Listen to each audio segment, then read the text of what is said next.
Guys, welcome to the channel. My name is Tessie and you're on Chat with Tessie. Click this God, what? I don't even understand what happened.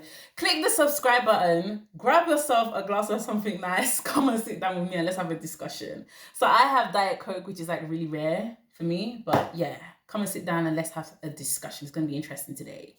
As you guys know, I schooled in Nigeria when I was a kid, and I'm going to talk to you about something very interesting. So interesting that you'll be thinking about it after the video. Now, I want to talk about how poverty and large age gap relationships, they meet in the middle, like 5 and 6. And what do I mean by this? And guys, ignore how I'm looking today. I'm feeling like a Daisically premium. I'm feeling supercalifragilistic. Okay?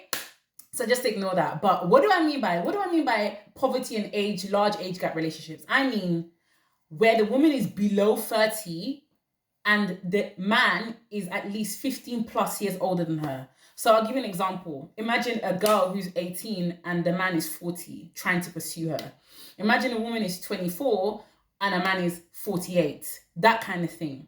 So I want to talk to you about something really interesting. I want to tell you 2 stories about when I was a child and schooling in Nigeria for the 2.5 years that my parents took me there. Now, I was fortunate. I was born in a very middle-class family. My parents, they always took care of me and they always showed me, and we traveled and we did it. So I was used to certain things already.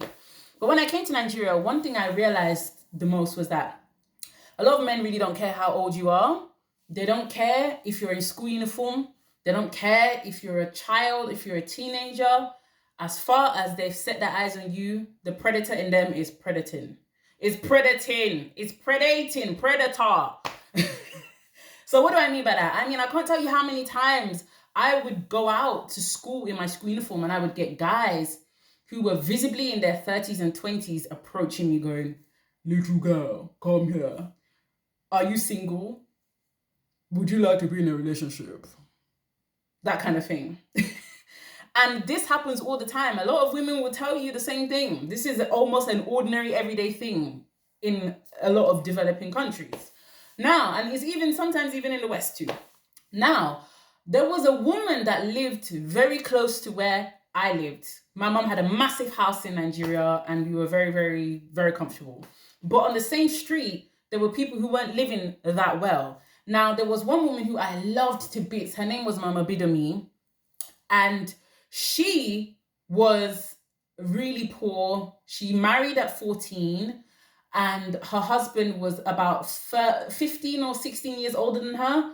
And the poverty was so bad. They were living in a swamp, literally in a swamp. Their house was made out of zinc with like a hole at the top.